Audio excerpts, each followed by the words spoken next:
pinched off immediately and bury it in the soil and clean it up. Otherwise, it will attract that terrible monster. It turns out that in this isolated village, there is a horrible legend that has been passed down. The legend says that deep in the forest there lives a horrible group of monsters. They loved the color red, but they hate yellow. Whenever something red appeared in the village, they would kill all the villagers. So, the village chief and the elders made a pact with the monsters. 1. Nothing red could appear in the village. 2. No one from the village was allowed to go outside. 3. Every year, at the beginning of the year, raw meat must be cut up and thrown into the woods. All this time, everyone kept their word, and for many years the village was quiet. And soon, this peace was broken by a foolish man. He was holding a red fruit that was unique to the deep forest. That very night, the villagers on night watch noticed a red monster had slipped into the village. He rang the alarm bell to warn everyone that the creature was coming. Hearing the bell, the villagers ran to their homes. As a precaution, he dug a cellar under each house. Nick, who was returning home, saw the unaccompanied children. He rushed them back to their homes and helped the other villagers to close the windows and doors. But he was too late to run. He was almost discovered by the monster. Meanwhile, Anna was waiting anxiously for Nick, as she is blind, so she had to raise her hand to try and get Nick to see. But instead of Nick,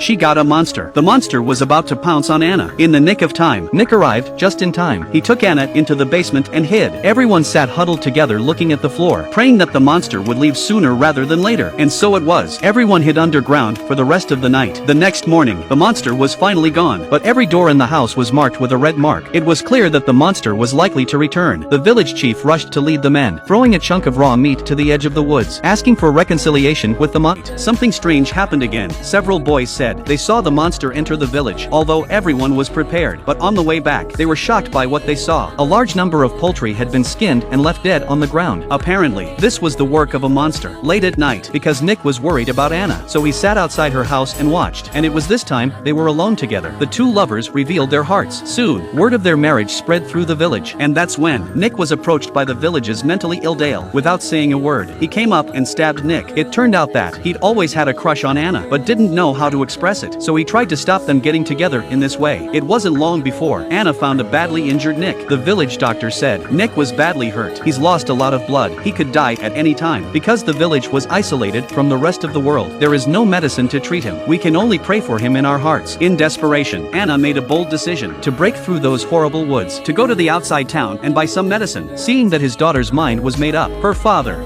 the village chief, agreed to his request. But before he set off, the father took Anna to an abandoned hut. Ivy, Yes, Father. do your very best not to scream. Take a few more steps to touch something in front of her.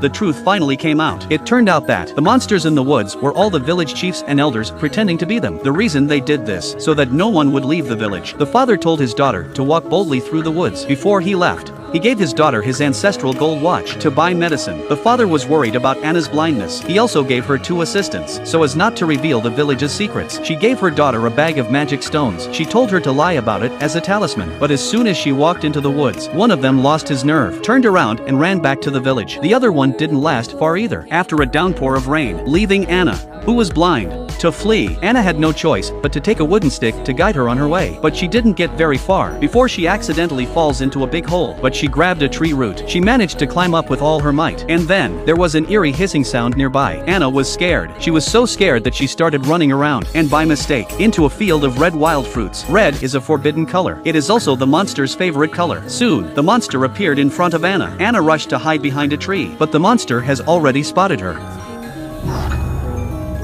Anna rushes back the way she came, because there was a trap ahead. She stood on the edge of the trap. She opened her arms to attract the creature's attention, waiting for the monster to lunge at her. Anna dodged and managed to avoid it, and the monster fell into the trap. With the monster out of the way, Anna continued on her way. But little did she know that it wasn't the monster that had fallen into the pit, but it was Dale, who had always had a crush on him. It turns out that, when Dale was locked up, he found the monster's costume hidden under the floor. So he put it on himself and went into the woods to stop Anna, but he ended up getting himself killed. In the end, Anna made her way through the woods to the fence. She climbed over the fence. She came across a police officer on patrol. Noticing that Anna's eyes were blind, the kind-hearted policeman decided to give her a hand. He went to the nearby guard station. When his boss wasn't looking, he stole a few bottles of medicine. Hey Jay, what's the maintenance ladder?